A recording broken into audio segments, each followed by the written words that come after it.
we would now be heading in to our next session, Medical Technology Delivering the Next Generation of Care Transitions. For this session, we would like to invite on stage Dr. Shakti Kumar Gupta, Medical Superintendent, All India Institution of Medical Sciences, New Delhi. I would request everybody to please give a round of applause to our distinguished speakers who are joining us on the stage. Dr. A.J. Hanga, Director and CEO, Northeastern Indira Gandhi Regional Institution of Health and Medical Sciences, Shillong. Dr. Madhu Raikwar, Director and Head, Central Bureau of Health Intelligence, Director General of Health Services, Ministry of Health and Family Welfare, Government of India. Mr. Buddhadev Chakravarti, Associate Vice President and Region Head, National Institution of Smart Government, Hyderabad. And Dr. B.K. Murli, Founder and Managing Director, Hope Hospitals, Nagpur. Medical technology is driving the next generation of care transitions. According to the report by the Springboard Research, India has the fastest growing healthcare IT market in Asia with an expected growth rate of 25%. The Indian medical technology industry is forecast to grow from US 2.7 billion in 2008 to 14 billion in 2020. As many Indian and overseas medical technology companies are developing innovative products for the Indian market. This session will discuss the various innovative technologies to upgrade the health sector. I would request Dr. Shakti Kumar to please take over the session as the moderator.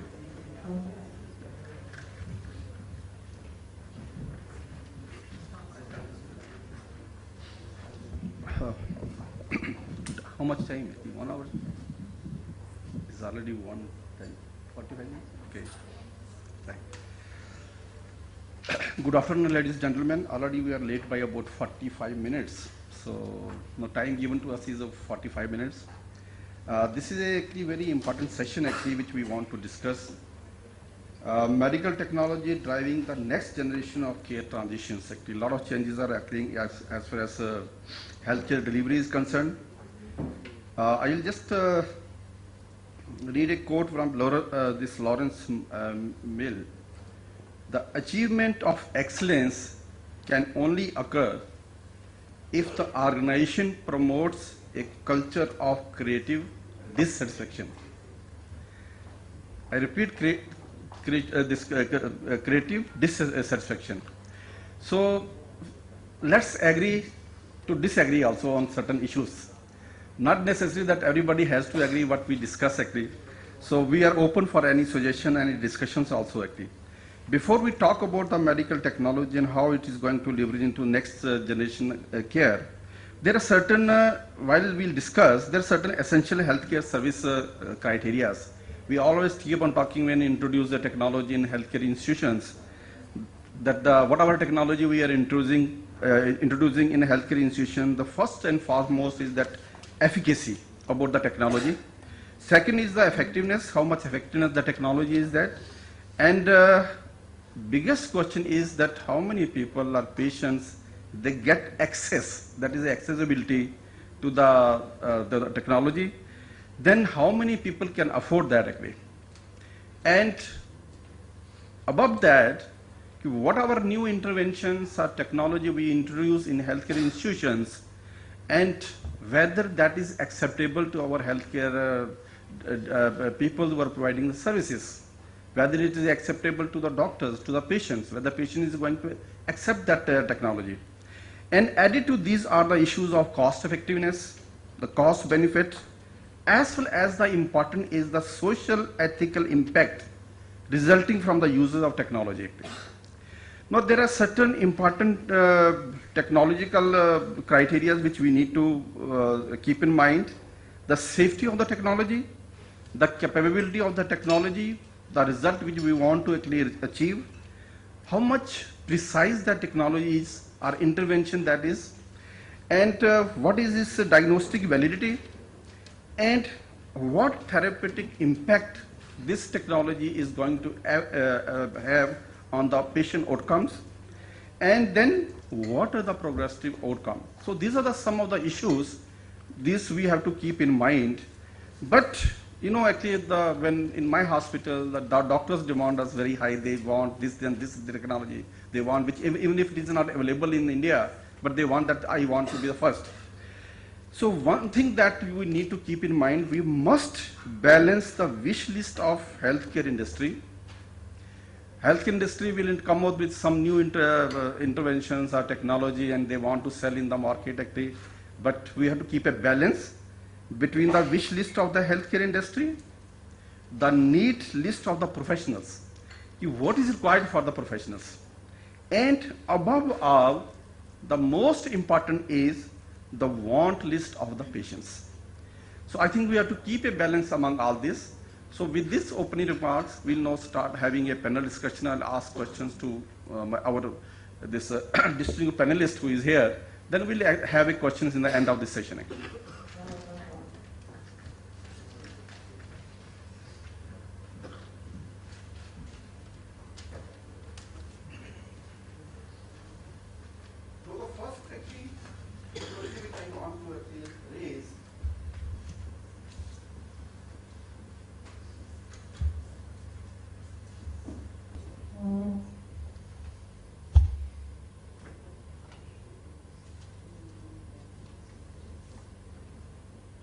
So a lot of innovations are there, and the demand is soaring in the emerging economies.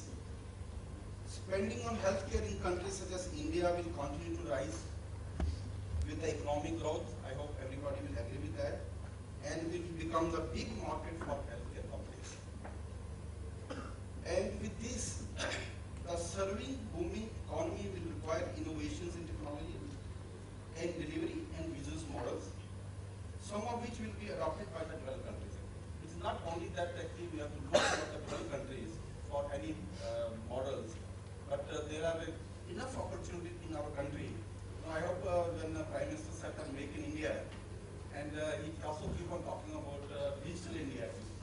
And we need not to look towards the Western country for all these technologies. The time is coming, maybe 5-10 years down the line, that India will become a hub of all these R&D activities and new technologies, where the other countries will look forward to India to have those technologies. And why this is required, actually demand for vaccines and treatments for traditionally we call Western diseases. We used to say that actually the non-communicable diseases are the Western diseases of the Western countries, but no, they are on the top of our countries. Accident, we used to say that these are the accidents of the West country. No, these are of it is happening in our, and we are the number 2 actually as well as roadside accident is concerned.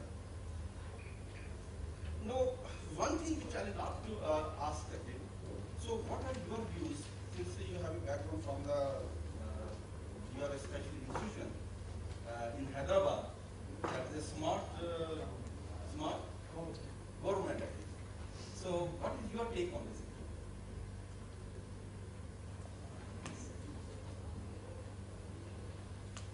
See, if we start from the point of view of what can we do, from technology point of view, in making the hospitals smart, that's what we are running. Because everywhere we are talking about smart cities or smart hospital. So, the first thing is that what do you mean by technology? Because the technology doesn't mean that put the computers and connect into the networkings and all those things. Because technology means that it is going to give some help, or it will, assist assist in the providing of the care.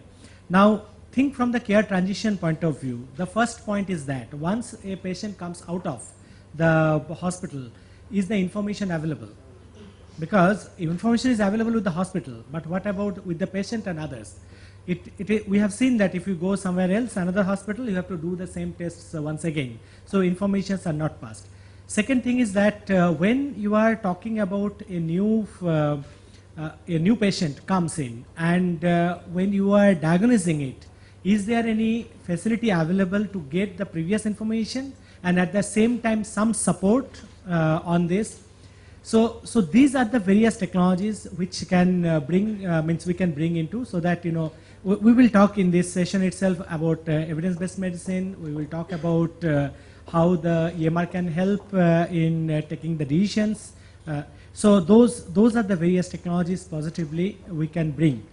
Third point I want to mention is from the smart point of view is that can we make the hospitals smarter by making less consumption of energy, less consumption of your medicines even, because a lot of times it has been seen that the medicines are not given in a proper manner, means a number of more medicines are given. So can we bring it? And the fourth point is the technology, use of technology in the preventive medicine. So these are the 4 points at present I just want to mention, and we will continue with this. No, next active panelist is Dr. Ahanga, who is the director and CEO of the Northeastern Indira Gandhi Regional Institute of Health and Medical Sciences, Shillong. And very few people know that he is a cardiac surgeon. And sir, actually, I hope you will agree that with the cost of decoding an individual's genome expected to fall in the next 2 to 3 years from $25,000 at present to $1,000. And the market for the genome is going to explode. And this will also lead to greater understanding of diseases and the development of new therapies, but will raise complex privacy and cost benefit issues. So, sir, what are your views on this?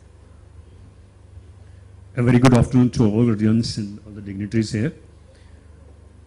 I'm basically, as you introduced me, a cardiac surgeon, besides the administrator.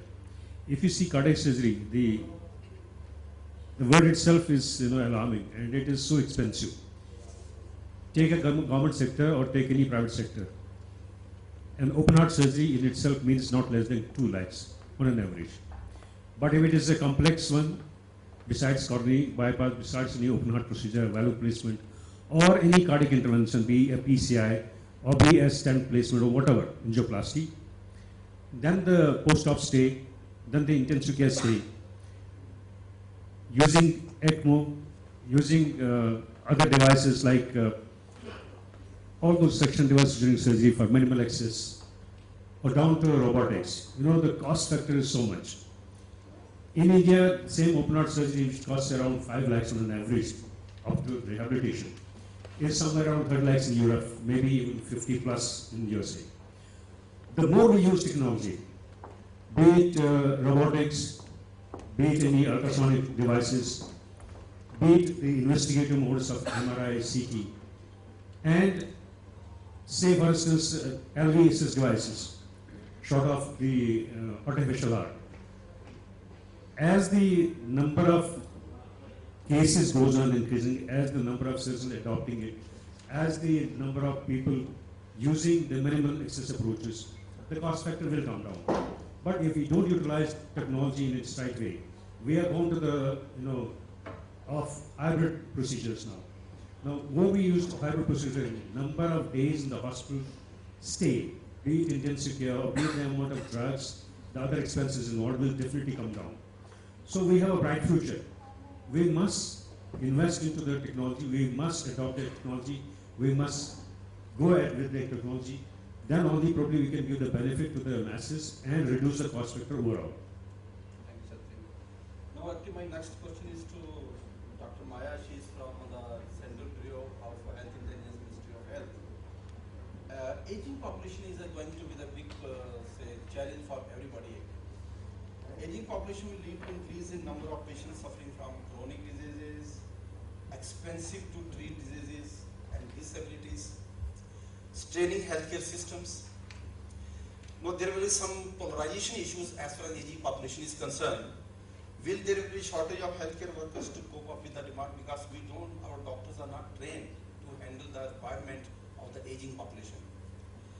Then another issue is, what is the cost benefit analysis of keeping aging people with deteriorating quality of life alive? So it is a very polarizing issue actually which needs to be discussed. And what is the cost benefit? And when we talk about the cost analysis, is the cost benefit analysis is appropriate when we talk of the aging population? And who has to get to decide? Now I'll ask Dr. Maya to say her view, because in our country the average age in our country is young, that is 35 years, and 65% of Indian population is between 15 years to 64 years. And when we compare with Western countries, the most of the European countries, the average age is about 70 years. And the more focus and emphasis will be on geriatric medicines, the whole globe. Okay. So what is your take on this? Thank you, sir.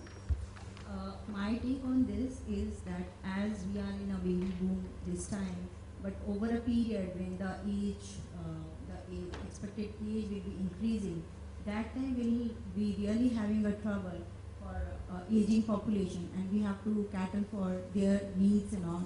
And in this area, the technology is going to play a big role when, like, devising some kind of a tool where the sensor kind of a thing where they are more appropriate for the geriatric population. But then we have to look into the economic part of this also, because as per our population, which is a younger population, and we have to prioritize the needs based on whether this is a cost-effective method as compared with the basic health needs which right now the India is facing. Before taking up this question, I would like to throw upon the few facts that in this, the India's expenditure on health is around 4.8% of total GDP, and where only 1.6% is government spending. So there is, and also there is mainly a rural population in our India, which is 69%.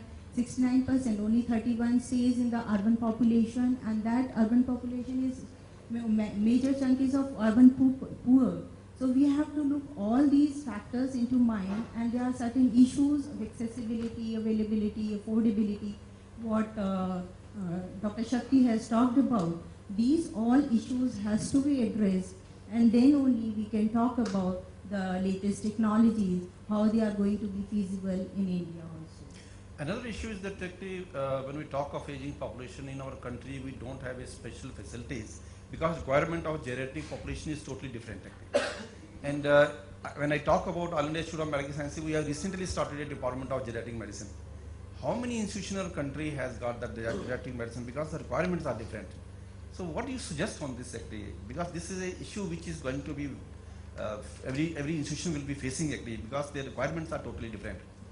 So based on the specific requirement, I feel there should be some geriatric, there must be a geriatric department which all the hospital. We should be sensitive to the needs of the geriatric population. We should have something which is beyond the health facilities.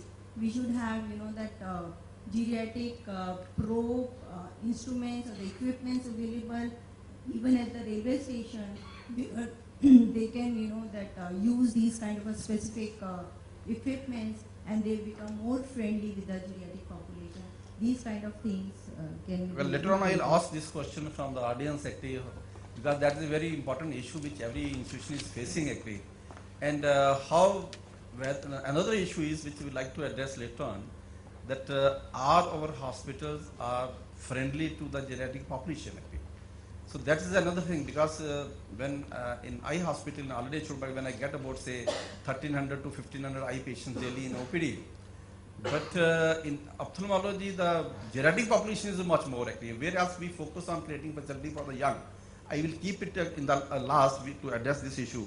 Now when Dr. Maya said that allocation of budget is another issue, because it is not that lucrative as compared to other countries actually. And on the other side, when we want to introduce technology in healthcare institutions, so always cost is involved. And this rising cost is another issue. Now, there is going to be a widespread impact on healthcare spending, the design of national systems, and of course the healthcare delivery actually. So I'll ask Dr. Murthy actually what you say and how to keep a balance when we introduce technology for the future healthcare delivery systems. And simultaneously we have a burden of aging population, then cost goes up. How to keep it? Because especially in public sector hospitals, we always say that actually the resource availability is less, the demand is more, there is a gap between demand and supply. what are the issues, how to fill up the gap between the demand and supply, so that we come to the expectation of the general masses. Thank you, Dr. Shakti Kumar Gupta, for asking me this question. I'm Dr. Murli. I'm a practicing orthopedic surgeon at General Hope Hospital. And I'd like to mention that there are 25 major industries in this world. I noticed that all 25 of these major industries, they shamelessly copy technology to improve the services to their customers, except one, and that's the healthcare industry. So this will answer your question. See, 4 years back, when I started the hospital, I confronted with a lack of a complete hospital information system, lack of an electronic medical record system, which I could access from anywhere, anytime. And I was confronted with a lack of proper tracking system to reduce errors. And I was challenged to create a solution to make issues and challenges, to resolve the issues and challenges that was faced by my hospital. So we came up in 2010 with an enterprise level SaaS-based cloud hospital information system. And because it was transaction based, the cost came down drastically. There was no upfront payment. And later we evolved. We integrated the EMR with our pathology equipments. We integrated our EMR with our ICU equipments. Today, we have a technology that integrates with the patient at their home. So we have sensors which would capture the patient's vitals, would capture the fall risk, would capture various parameters, even SpO2 in the case of an asthmatic patient. Now, these are not something that's going to be very expensive just because it's new technology. It's with more and more doctors using, more hospitals using, the cost will come down. The biggest example is cloud SaaS applications. They drastically come down and look at what is available for the patients today. Like the banking sector, where sitting at home, patients are able to do their transactions. Sitting at home, you're going to get your flight tickets, train tickets. Today, using the patient portal, the patient is able to see the patient's own records. He's able to search for the doctors that he wants to visit. He's able to request for appointments. He's able to, through this very patient portal, we have been able to connect the sensors to the doctor, to the EMR in the hospitals, and be able to monitor these patients. These home devices are the future, are the solution to the challenges of the nation that's health for all. I'm happy that you have shared this negative, because when we look towards the Prime Minister Modi, he always keeps on talking Make in India and other things. I think some of the solution to the rising cost could be more emphasis of this indigenous technology actually. But the question is that how much thrust is being given on this, and how much they are the the friendly with the people who are going to establish those actually. Second, actually, Prime Minister Modi also keeps on talking about the international collaborations to develop the cost-effective drugs and equipments. I just want to share that the drugs which are being manufactured in our country drugs are going to more than 200 countries from India. They are exported actually. And the vaccines are going say to 150 countries from India actually. Every measles child, second measles child in the world is getting vaccine from India. It means there is a lot of potential in our country, but it is not projected at that level. And there is a lot of the thrust on this Make in India is already there. Now, another important is to cut down the wasteful expenditure by application of lean management. Especially in public sector hospital, you see large number of people they are working. Then still people say there are no jobs. But I feel that in public sector hospital, if you reduce by 40% manpower, still the output will be the same. That is a big debate actually that needs to be actually. So these are some of the things which can be done actually to decrease the cost on the healthcare actually.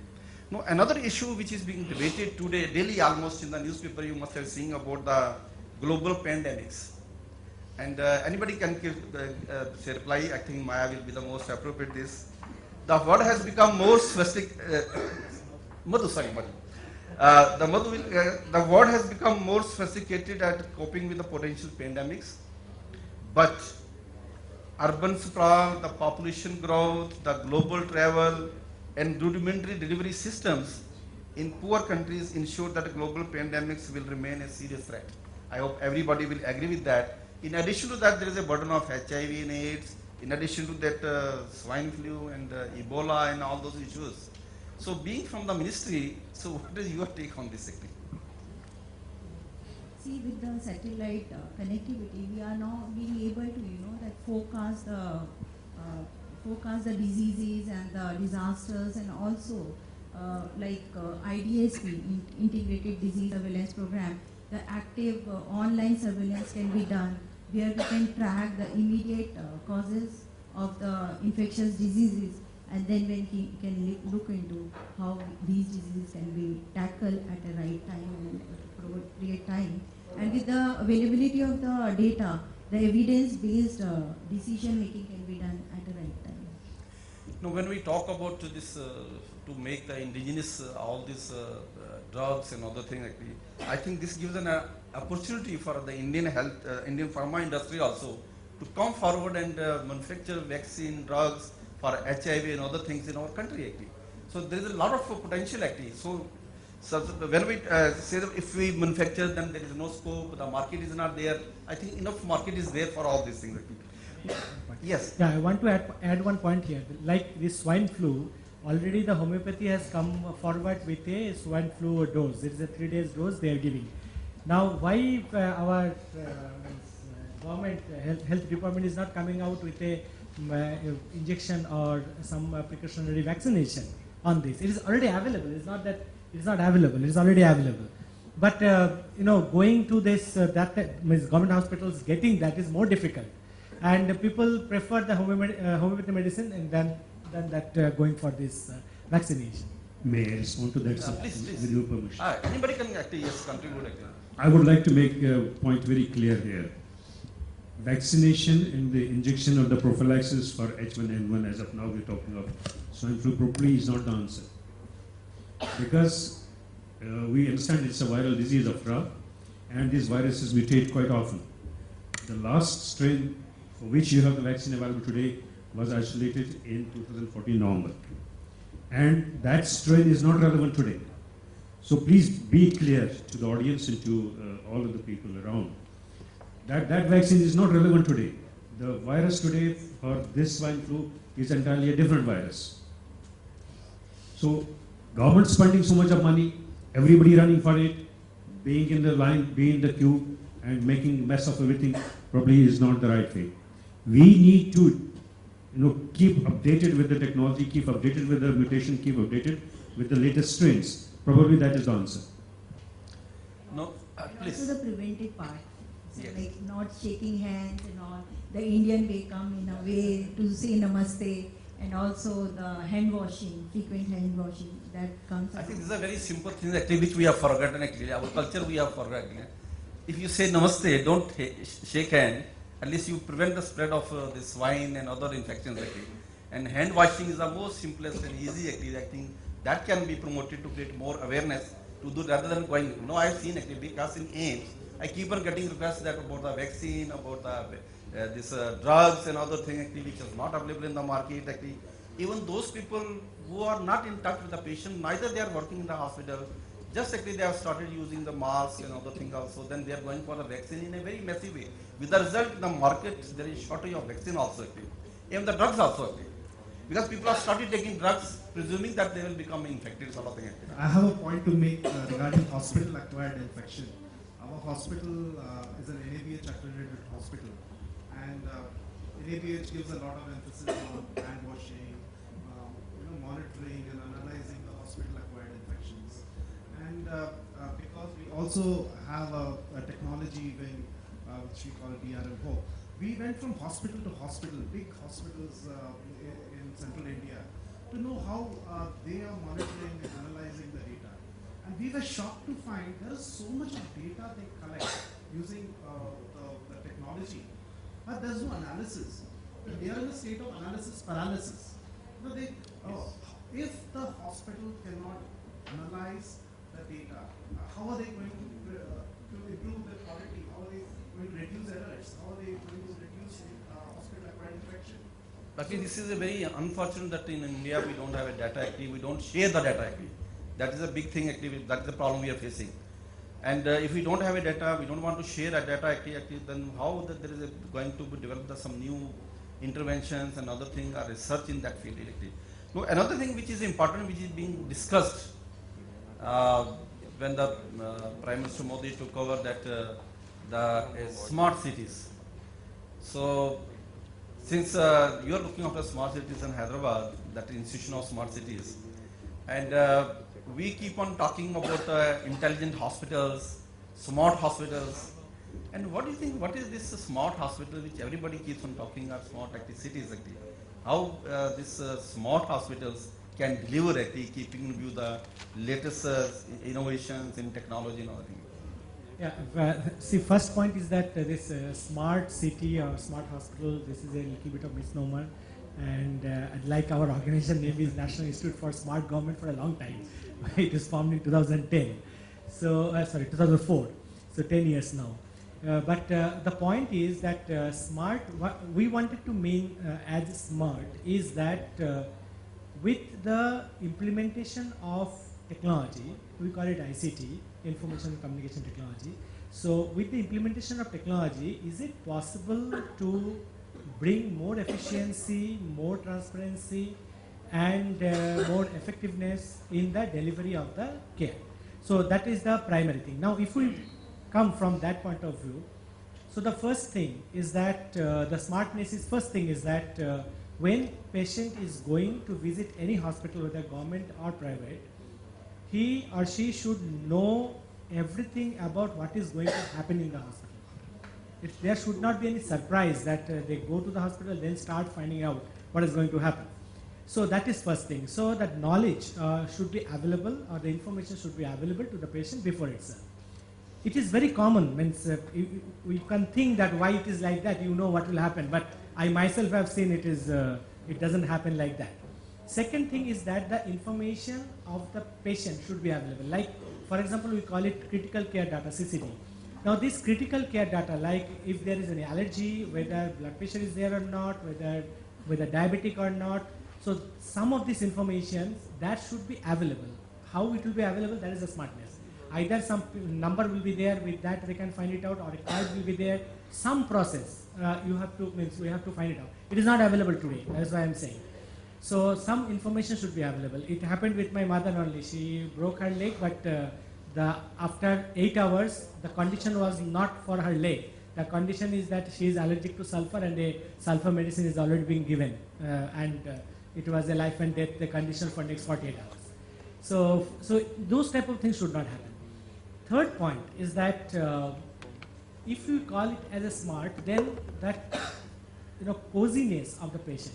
Like when the patient's experience should be very good. Means, now what are the points comes under the patient experience? The first experience is that how the people are behaving with her. Whether they are behaving as a patient or with a number, or they are behaving as a human being. So because that is a very important point. A lot of hospital gets recognition because just like, patients are treated like a human being. Again, an example can be given that when a patient goes to the emergency, number of hospitals nowadays don't ask them to pay fast. First they are treated, and lot of times even they don't charge anything if it is not serious. Maybe the patient stays in the emergency room for half an hour, 1 hour, and she was treated properly and asked to go. If a medicine is given, only the medicine charge is taken, sometimes even that is not taken. Which gives a confidence to the patient that next time anything happens, they will come to that hospital only. They will not go to any other place. So that is where that means how they are treated. So that is the third. And fourth, which I was mentioning before also, that is how to make it more cost effective. For example, lighting. say if that lights need not be on throughout the hospital all the time. The building can be made in a manner that only few lights can be kept on and the rest of the things will be off only when required. Automatically they will be on. The cooling need not be that fully air conditioned. So the cooling can be in a manner that that is again efficient. So that cooling, which comes from the energy point of view, cooling, lighting, then your uses of the equipment, how you are using the equipment. Again, there is a way of effective using. We have seen that even particularly operation theater, I think you can tell it better. Operation theater, sometimes it is very busy and patient is waiting, and there is a time where actually it is empty. It is not being used. And so what happened is that a number of hospitals, what they do, keep waiting list. And whenever there is an empty and a person is put, I myself have seen 1.5 hours, nearly 90 minutes I was waiting. Because they thought that one will be over and it was not, because that planning is difficult. So these are the various things which we call it as a SWOT. Okay, actually, so already time is less actually. No, another important issue which we'd like to discuss, this question is for Dr. Ainkar actually.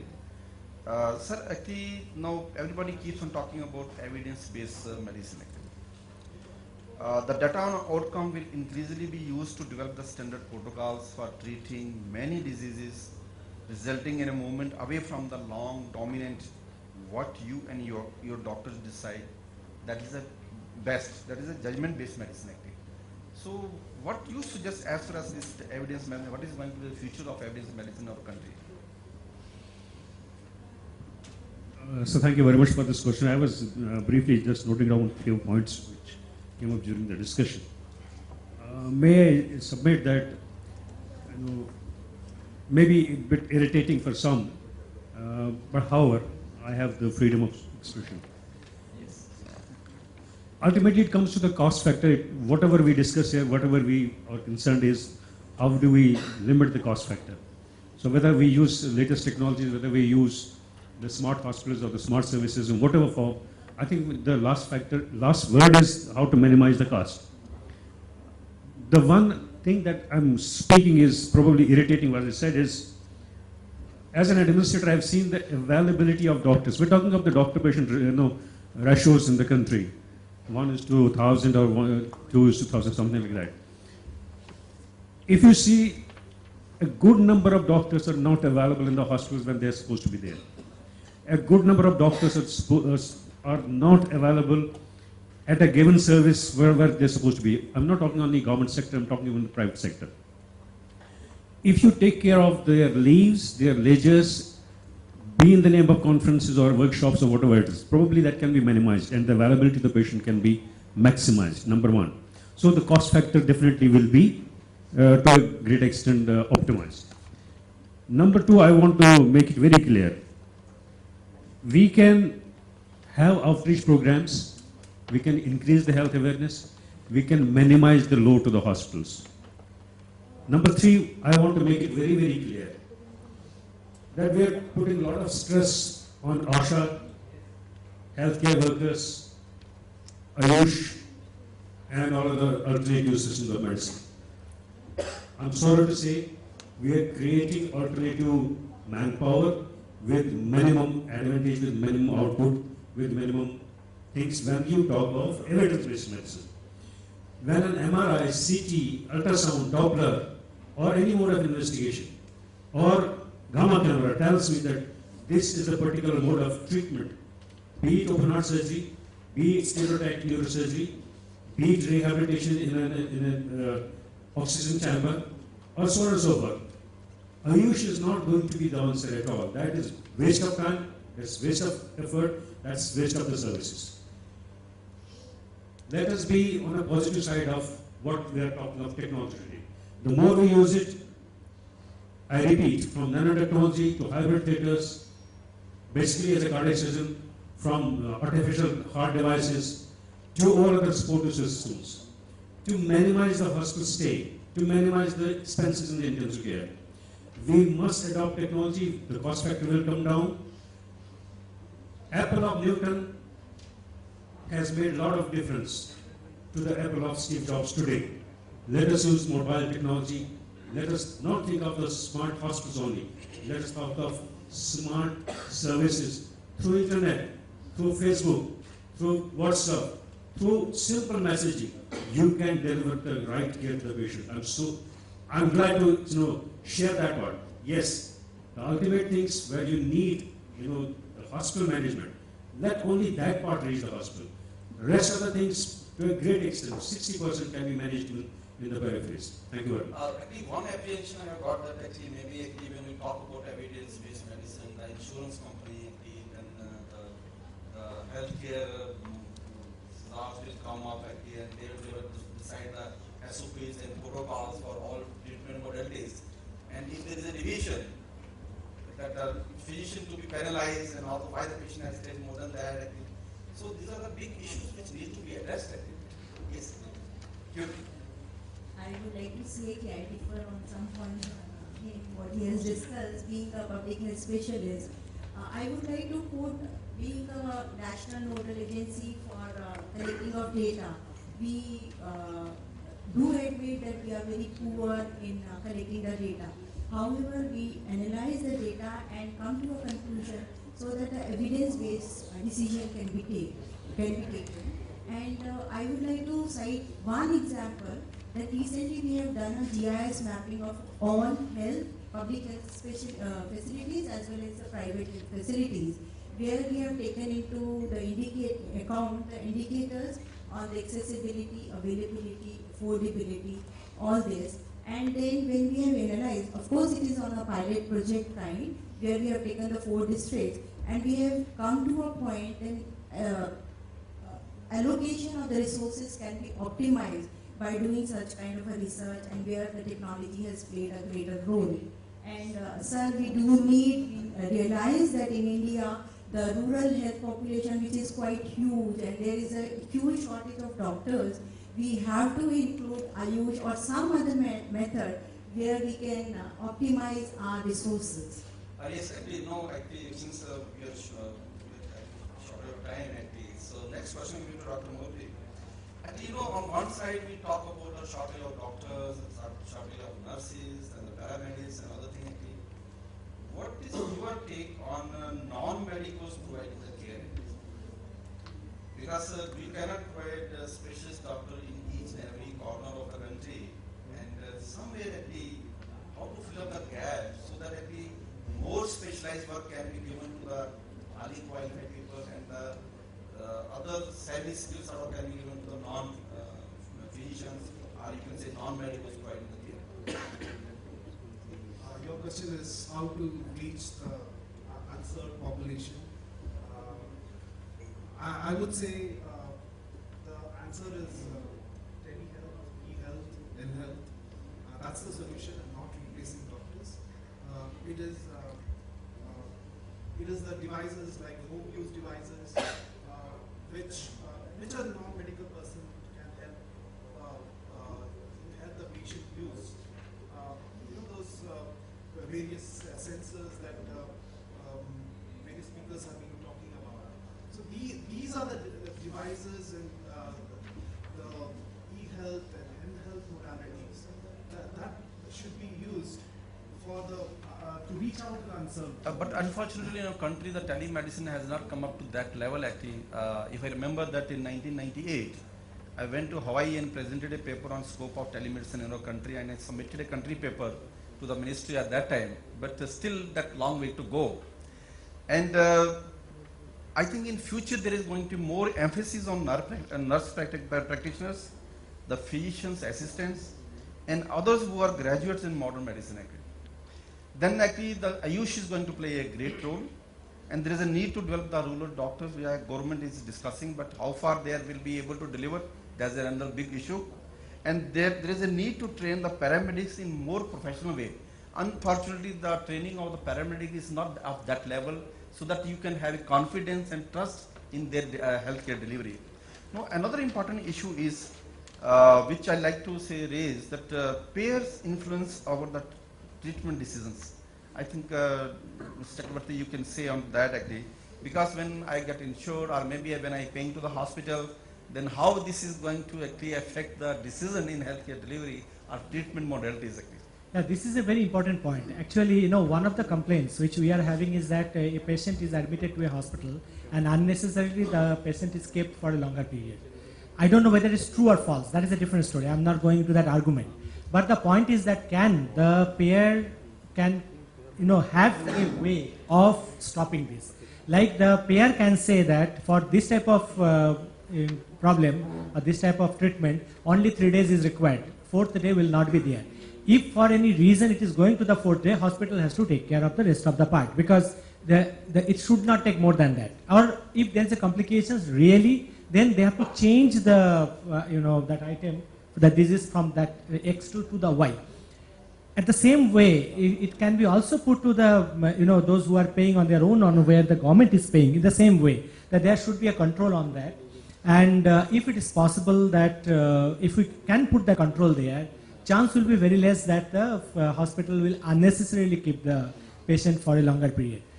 Another point is that people may think, actually, in the previous session only I was hearing this point, that the hospitals may think, corporate hospital people are available here, that if you keep patient more, then you get more money. But that may not be correct. That is only an assumption. Because if the patient goes early and their total cost is less, then maybe they will come back to you more frequently, and then your total cost or total earning revenue might be more. Just to give an example of Indigo Airlines, by reducing the price also they are getting the highest amount of revenue. So that is really one point. Another issue actually which we like to discuss actually about is the prevention. Actually, prevention is the next big business opportunity. Because larger number of foundations and NGOs, they are there in our country also and across the globe also. But the future is going to be that these NGOs and foundations, for example, Bill Gates, they will not spend money on curative part actually. They spend more money on preventive and promotive aspects. So don't you think that actually, Dr. Iyengar, actually that our NGOs and foundations are not working into that direction, so that which can change the whole healthcare delivery in the future actually? I think if we talk of measles, smallpox, polio, the fact is these diseases are literally eradicated all over the globe, except the few satellite areas. But we must invest in such preventive technologies. We must invest into such preventive methodologies, so that more and more benefit goes to the masses. That's all I'll say. And also the cost effectiveness.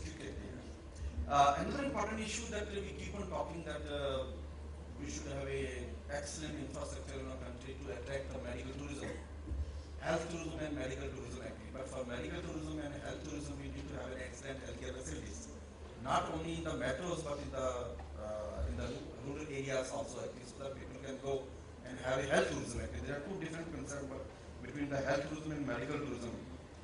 And just I want to share that the Delight Center for Health Solutions, they predict that the cost pressures cause payers around the world to be more amenable to sending patients outside their countries actually, where the cost of the treatment is cheaper. And then, just let me finish directly.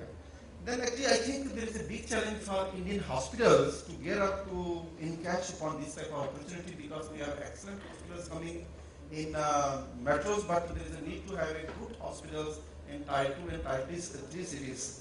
And then we need to make the hospital of international standards, and with that we need to provide the value addition to the services which we are providing, taking the patient right from airport, taking to the having a healthcare hotels which are part of the hospitals.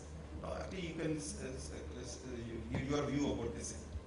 I think Indian doctors or the Indian health workers all over the globe have made their point. If the more of medical tourism that we have, the potential of medical tourism that we have today is very evident. We have so many hospital chains from the private sector, leaving aside the government sector part of it, wherein patients from not only from the SAARC countries but from the Europe and all other people are trying to come to India for medical tourism.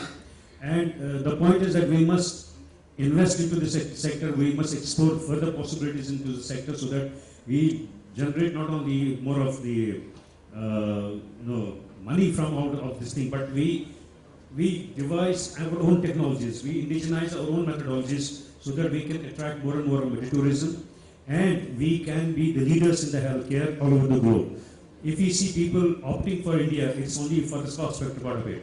Besides cost factor, they know that the doctors are none other than nothing short of their advanced technologies, their advanced managements. They are nowhere second to anybody in the world. Another important thing which is going to have a transition, what is going to have a transition of healthcare delivery in the future. I think there are certain innovations actually which are going to impact the healthcare delivery in the future. One of the important transformation in medicine is going to be that because of the accreditation, the JCA accreditation and NBJ accreditation, every hospital and healthcare institutions to develop the protocol, the checklists, the SOPs. If these are not there actually, then actually the patient we are not going to use. If I want to visit a hospital or a doctor, I want to know what quality systems are there in place. I want to know what safety systems are there in the hospital. If I want to get operated from a doctor, I need to know actually how many operations that the doctor has done in the last 1 year or 2 years. I don't want to be a right patient for the wrong surgery.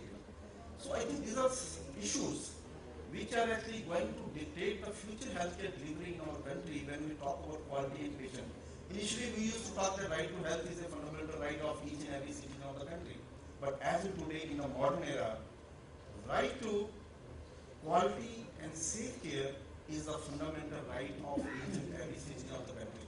And in the future, patient is not going to accept whatever care you give that they are going to, even if it is a public sector hospital, whether it is a private hospital, whether it is a public sector hospital, they want quality and safe health care. That is a big challenge how to give our patient care. Now, another issue that is going to be everything revolves around the behavioral economics. Healthcare will incorporate insights from behavioral economics, everything from weight loss incentives to using peer pressures to change how doctors report.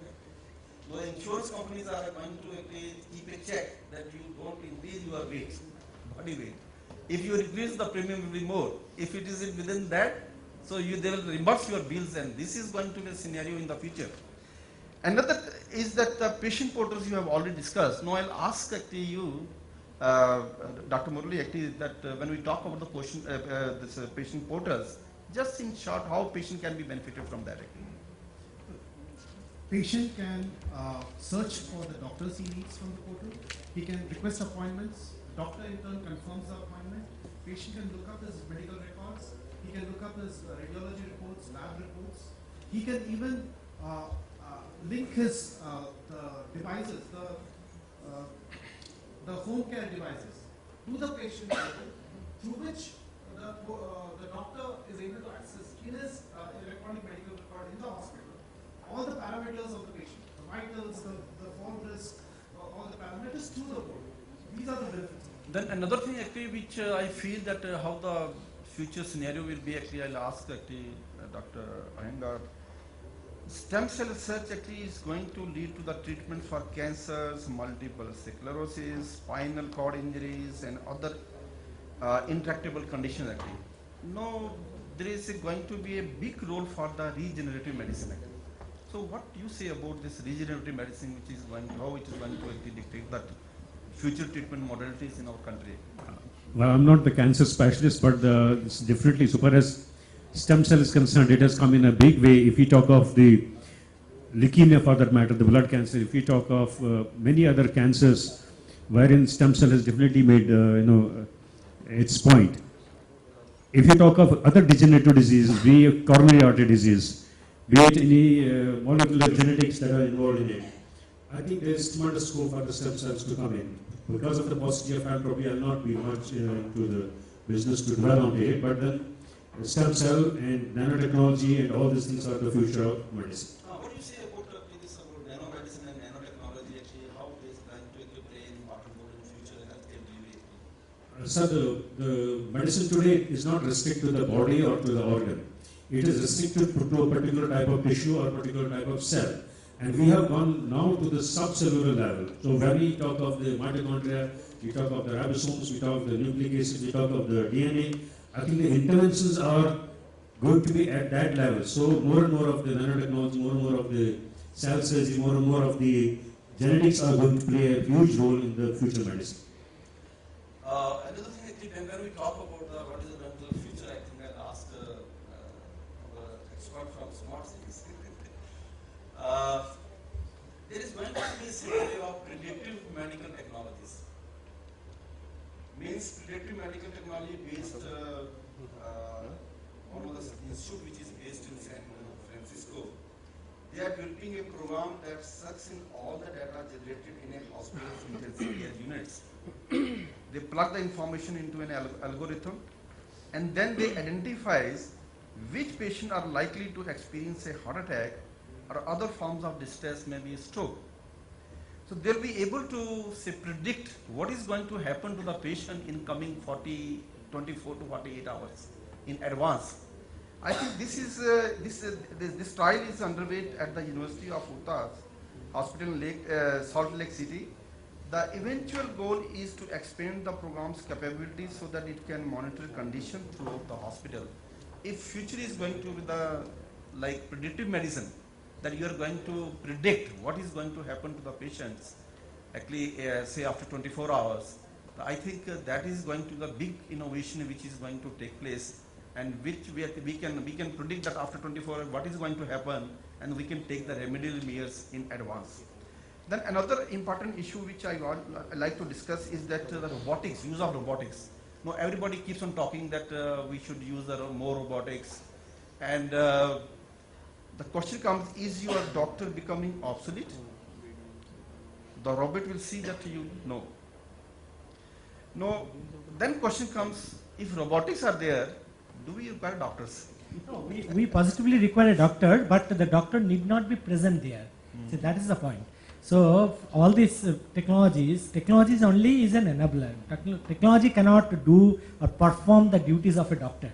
That is not possible. So it means that behind every machine there is a human being. It is not one machine. See, the point is that it can be one doctor can see 8 patients or can take care of through the use of these technologies. So robotics means, say, what robot will do is that robot will take the the information. It will collect the information, and then it will be present the fact in a proper manner to the doctor. So doctor need not use his brain to collect the information and then predict it. So that part will be done by the robot. But finally the decision will be taken by the doctor. Robot cannot take the decision. Robot cannot replace the doctor actually. That Robot cannot, no. Whether in the OT or away from that active patient, but after all, the doctor is plays a very important role actually. Anywhere, robot will take the command. The command has to be given by the man. The best thing a robot does is process the signals and then give the doctor a very meaningful information. See, I can give you a very simple example I can give. That is like a computer. What the computer does, it does only the mathematics, but we cannot do mathematics so fast, so the computer does it. So same way, the robot will do the analytics part, which it will do so fast that a doctor cannot do it that fast. So it can do and put the results in a manner, but final decision has to be taken. Finally, the program in the computer has to be written by us. It cannot be, computer cannot write it. But it is said that actually the robots do not yet necessarily improve outcomes or deliver better value, but may offer exciting potentials. Yeah. Another latest actually research which is going by IBM company, actually that's I wanted to share with that. IBM company is coming with a Watson supercomputer. According to IBM, it can digest information and make recommendations much more quickly and more intelligently than perhaps any machine could have done before. This supercomputer can process up to 60 million pages of text per second, even when that text is in the form of plain old prose or what scientists will call the natural language actually. So we need to get prepared for that type of scenario which is going to help happen in healthcare also.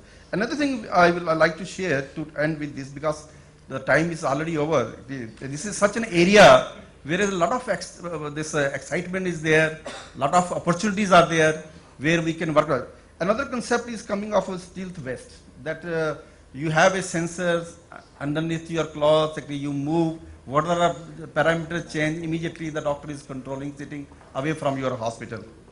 Then another actually is that even in that case, provider will not be on one doctor, but a group of doctors will monitor your health parameters, sitting somewhere actually and warning you that where, so what to do. Suppose there is sugar, insulin level goes down, and immediately there will be actually automatically discharge of insulin will be there to control the diabetes level, sugar level, and other things. So these are a lot of opportunity, but I think I can stop right now actually because the time is less. I wish you could have more time because this is something which needs to be discussed. And with these words, I thank every panelist. I think you people must have enjoyed. Maybe quick few, 1 or 2 comments we can take. No. Okay. Take it offline.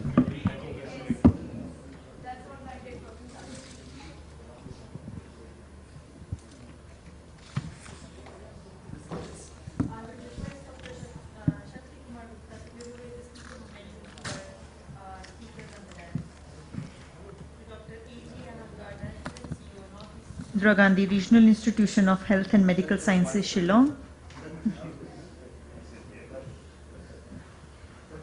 To Dr. Madhu Raikwad, Director and Head, Central Bureau of Health Intelligence, Director General of Health Services, Ministry of Health and Family Welfare, Government of India.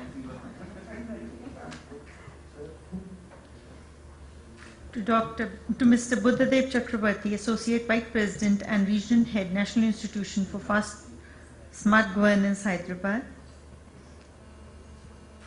And to Dr. B.K. Murli, Founder and Managing Director, Hope Hospitals, Nagpur.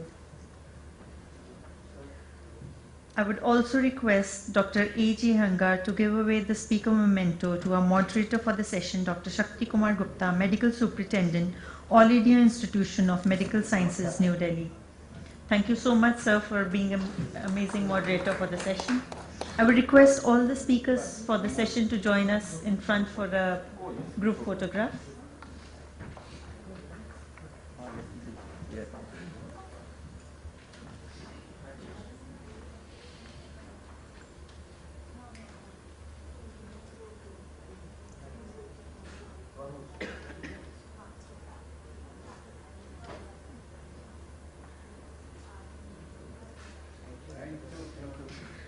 We would now be breaking off for lunch, and we would request everybody to join us because of the paucity of time, we would request you to join us again for the next session at 2:30.